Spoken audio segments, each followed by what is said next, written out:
우리 지난주에 이어서 마태복음 10장 16절에서 39절까지 말씀 우리 오늘도 나누도록 하겠습니다. 우리 지난 시간에 잠깐 말씀을 드리면, 지난 시간에 그 구원의 방법이 완전히 바뀌었다라고 말씀을 드렸잖아요. 구약 시대에서는 율법을 지킴으로 그 구원이 율법을 지킴으로 그 구원이 이루어지는 방식이었다면, 이제 신약으로 와서는 믿음으로 구원을 얻는 그런 방식으로 변화되었다라는 거예요. 그러면서 축복의 의미 역시도 바뀌게 되었다라는 거예요. 구약 시대 때 축복은 어떤 역할이 더 강했냐면요, 자, 우리가 믿음 가운데 하나님을 믿음으로 율법을 지켰어요. 잘 지켰어요. 그럼 어떻습니까? 하나님이 우리에게 축복을 주시는 거예요. 그래서 우리가 지킨 것의 결과와 열매로 우리에게 축복이 주어졌다라는 거예요. 그래서 그 축복을 우리는 누리기만 하면 됐는데, 그래서 욥기나 이런 데를 보시면 맨 끝에 보면은 무엇에 대해서 말하고 있습니까? 욥이 거부가 되었다라는 거예요. 자, 근데 얼마나 거부가 되었다라는 거예요? 처음 욥기 시작할 때 나왔던 그 재물에 갑절의 축복을 하나님이 그에게 더하여 주셨다라고 말하면서 성경은 끝이 난다라는 거예요. 욥기 같은 경우.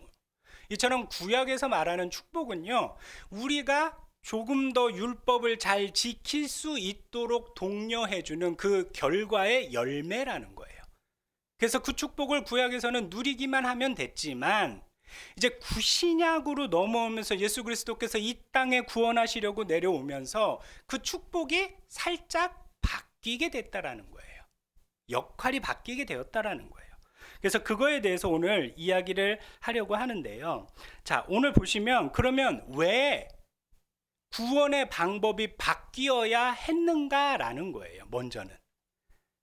자, 신약에서는요, 예수님께서 오셔서 말씀하시는 것이 바로 뭡니까? 임박한 마지막 때에 대해서 이야기하고 계신다라는 거예요. 그래서 오늘 본문에서도 보시면 비슷한 말씀이 있죠. 23절에 보시면, 이 동네에서 너희를 박해하거든 저 동네로 피하라. 내가 진실로 너희에게 이르노니 이스라엘의 모든 동네를 다 다니지 못하여서 인자가 오리라. 이거는 곧 뭐예요? 어느 동네를 얼마나 기간이 얼마나 돼서 이렇게 오랫동안 피해 있을지는 모르지만, 그 피하는 곳을 이스라엘의 모든 동네를 다 다니지 못하여서 주님께서 오실 것이라는 거예요. 자, 이건 곧 뭡니까? 기약이 없는 게 아니라 언젠가는 오시겠다라는, 그것도 근시일 안에 오시겠다라는 임박한 마지막 때에 대해서 경고하고 계신다라는 거예요. 그러니까 여전히 구약시대처럼 율법만 지켜서 그것으로 구원을 얻지도 못하지만, 그것만을 지켜서는 마지막 때를 준비하지 못한다라는 거예요.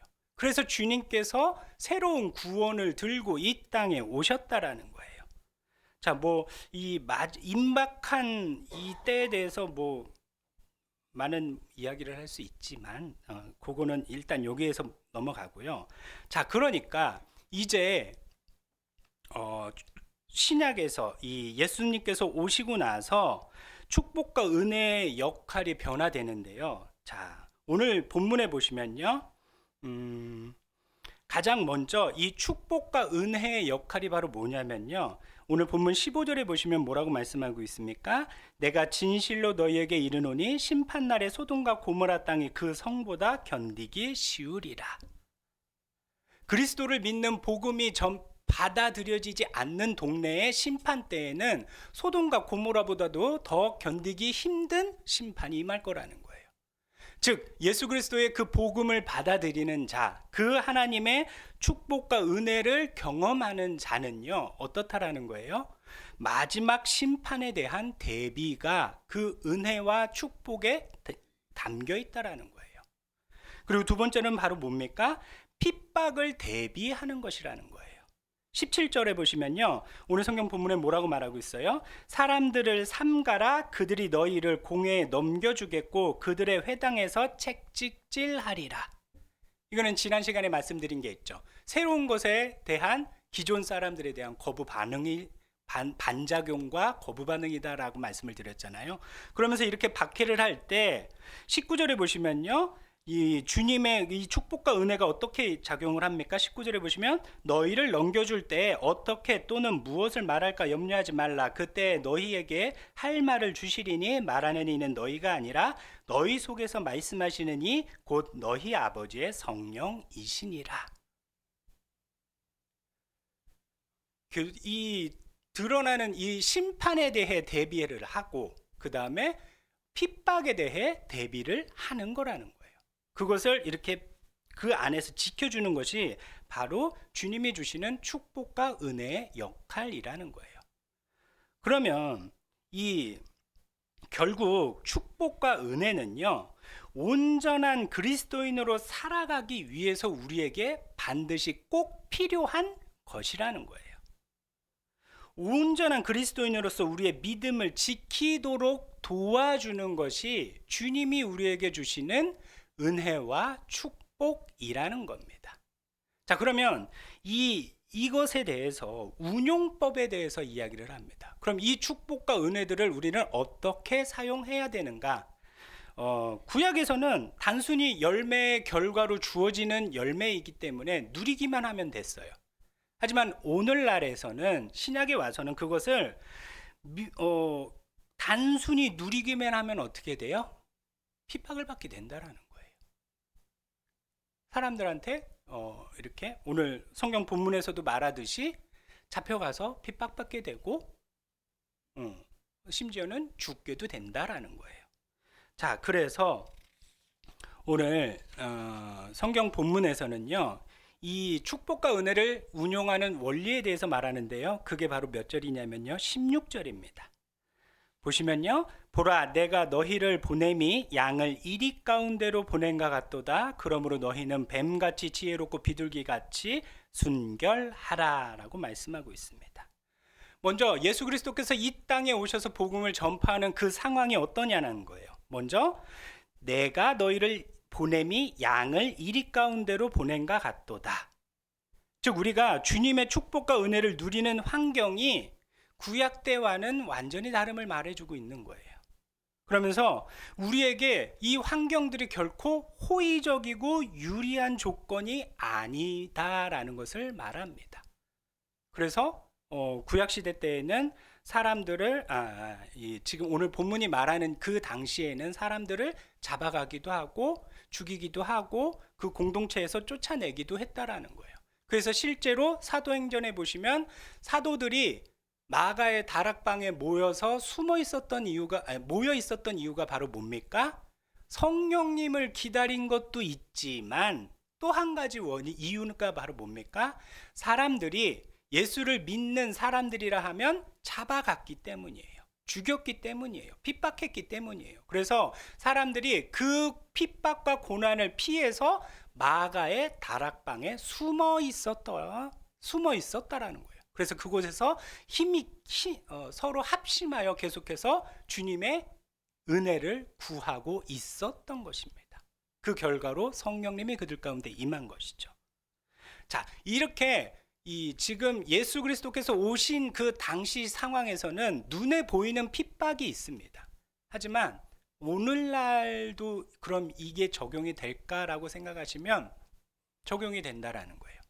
눈에 보이는 핍박은 있지 않지만 은연중에 무의식적으로 우리에게 가해지는 그런 것들이 존재하고 있다라는 거예요. 그리고 요즘에는 또 상황이 보시면 많은 이단들이 기독교의 탈을 쓰고 전파하기도 하고, 그리고 또 정치적인 색깔을 입혀서 이용하는 분들도 있고, 그런 상황이다 보니까 그 기독교라는 것이 세상 사람들 인식엔 어떻습니까? 점점 나빠지고 있다라는 거예요. 그래서 거기서 오는 거부 반응들이 때로는 눈에 보이도록 때로는 보이지 않도록 작용하고 있다라는 거예요. 결국 그 당시와 지금 현재의 상황은 다르지 않다라는 거예요. 그럼 오늘 이 말씀이 우리에게도 적용된다라는 겁니다. 그럼 환경이 이럴 때 우리가 어떻게 주님이 주신 우리에게 주신 축복과 은혜들을 운용할 수 있냐? 그 첫 번째 원리가 바로 뭐냐면요. 16절 가운데 보시면 뭐라고 말하고 있습니까? 너희는 뱀같이 지혜롭고라고 말하고 있습니다. 자, 고대의 뱀은 어떤 동물이었습니까? 인식이 굉장히 지혜로운 동물을 뱀이다라고 칭했어요. 그런가 봐요. 예. 그래서 지혜에 대해서 먼저 첫 번째는 지혜롭게 운용하라라는 거예요. 그럼 여러분, 지혜를 무엇이라고 말할까요? 단순하게 누가복음 16장에 보시면 옳지 못한 청지기 비유가 나오잖아요. 이 청지기가 옳지 못한 부정한 짓을 저지르는 청지기임에도 불구하고 그가 주인에게 마지막에 보시면 지혜롭다라는 칭찬을 받고 있는 걸 볼 수 있어요. 그럼 주인이 이 옳지 못한 청지기를 지혜롭다고 칭찬한 것은 그가 잘했다라고 칭찬한 것이 아니라 바로 무엇에 대해서 말하는 겁니까? 그가 재물을 좋아해서 주인의 재물을 도둑질하는 자이지만 마지막 그가 쫓겨날 때가 되자 이 좋아하는 재물을 과감하게 버렸어요. 무엇을 위해서요? 자신의 생명을 위해서 이 재물들을 과감하게 포기하고 자신의 생명을 살아갈 수 있는 방법을 택했다라는 거예요. 이처럼 선택할 줄 아는 자, 어떤 선택을요? 자기에게 이로운 무엇이 더 좋은가를 선택할 수 있었던 이 옳지 못한 청지기를 지혜롭다라고 칭찬한 것입니다. 근데 누가복음 16장에 보시면 예수님이 뭐라고 말씀하시냐면요. 이 세대의 아들들이 자기 시대에 있어서는 빛의 아들들보다 더 지혜로움이니라. 세상 사람들이 더 지혜롭다라는 거예요. 왜 그래요? 당시의 바리새인들은 누가복음 16장에 의하면 돈을 좋아하는 사람들이래요. 그래서 예수님께서 복음을 전파하실 때 바리새인들은 어떻습니까?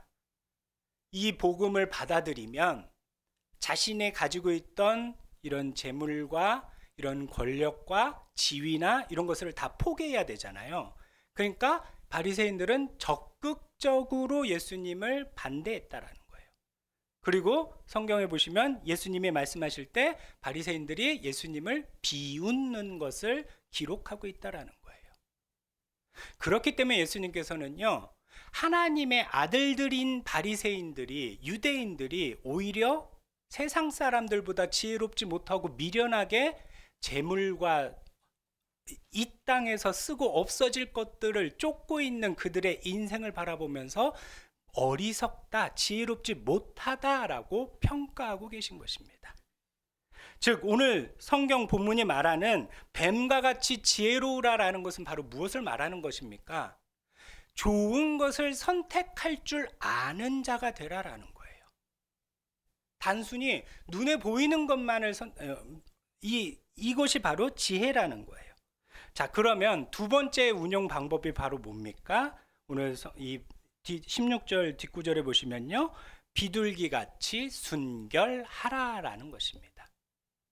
자, 여러분, 지혜가 좋은 것을 선택할 줄 아는 거잖아요. 자, 그럼 좋은 것만을 선택하면 다 지혜로운 걸까요? 다 이 지혜만 갖추면 다 하나님의 자녀로서 온전히 살아가는 걸까요? 성경에 보시면 다윗이 보시면 사무엘하 11장에 보면 밧세바와 우리아 사건이 등장하고 있습니다. 이 사건에 보시면 다윗 왕이 밧세바를 이쁘게 여겨서 좋아해서 그 여인을 강제로 취하죠. 근데 사무엘하 11장 5절에 보시면요, 그 여인이 임신함에 사람을 보내 다윗에게 말하여 이르되 내가 임신하였나이다 하니라. 다윗이 그 여인을 취하였는데 이 여자가 덜컥 밧세바가 임신을 한 겁니다. 자, 그 소식을 다윗이 듣자 어떻게 했습니까? 지혜롭게 행동했어요. 보시면요, 6절에 보시면 다윗이 요압에게 기별하여 햇사람 우리아를 내게 보내라 하매 요압이 우리아를 다윗에게로 보내니 그 뒤에 어떻게 합니까? 우리아에게 전장 소식에 대해서 물어보고 칭찬해주고 술과 고기를 딸려서 집으로 보냅니다. 그래서 밧세바와 잘 지내라라고, 같이 동침하라고. 자, 근데 우리아는 어때요?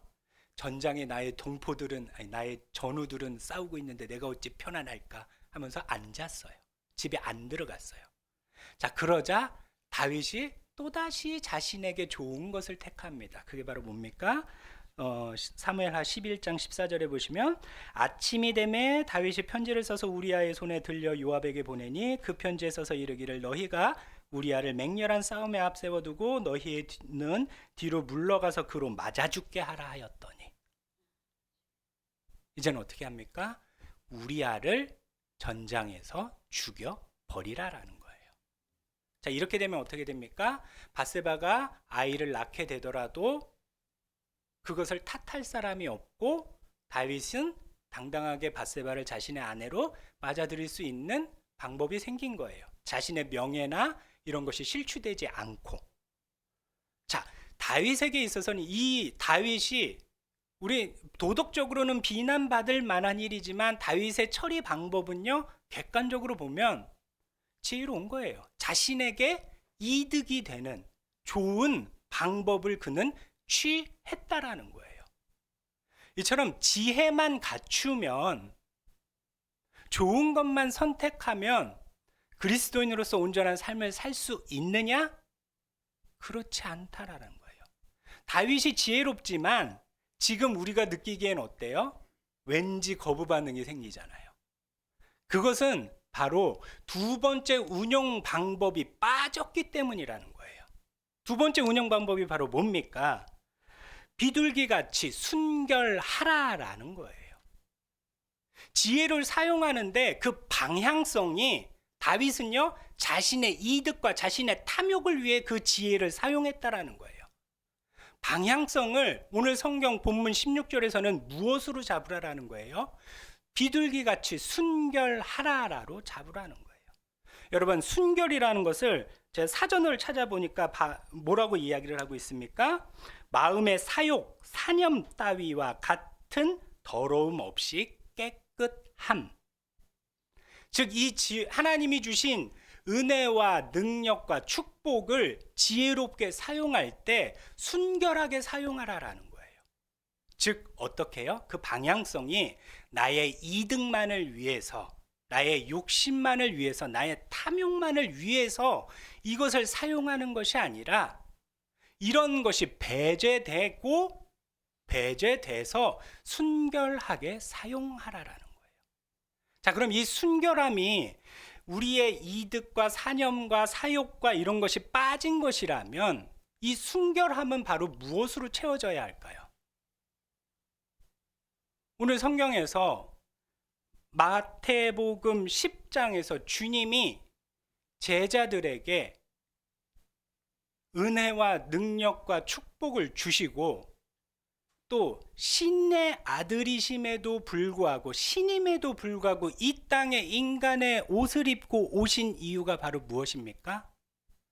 사랑하시기 때문이었다라는 거예요.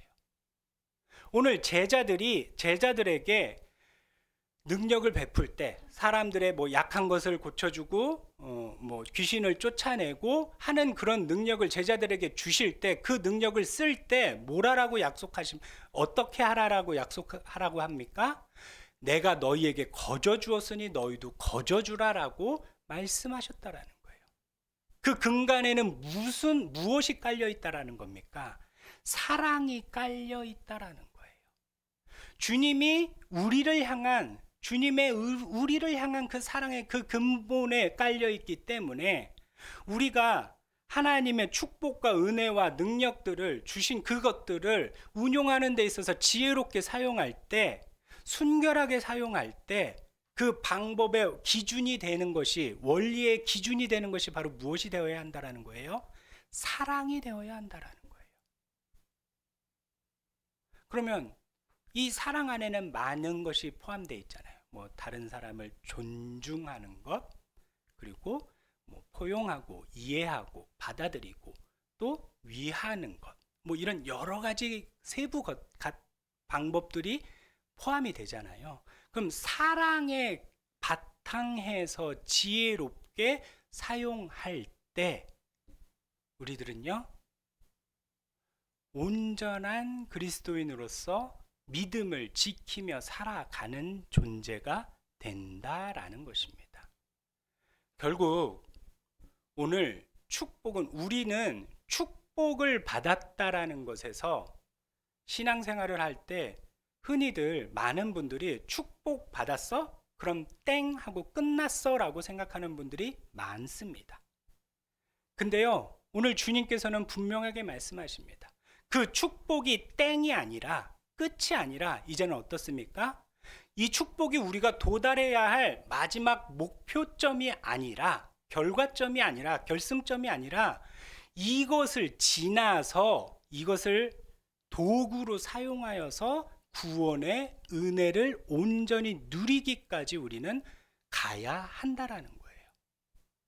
즉 우리가 축복받았다고 끝난 게 아니라 이 축복을 받은 그 순간부터 우리는 또다시 시작하는 것이라는 거예요. 얼마나 이런 온전한 우리의 믿음과 우리의 신앙과 마음을 지키기 위해 축복과 은혜와 능력들을 지혜롭고 순결하게 사용할 것인가? 그리하여 주님이 우리에게 주신 그 구원의 은혜 열매를 온전히 도달하는 것. 이것에 대해서 오늘 성경은 우리에게 말하고 있는 것입니다. 여러분,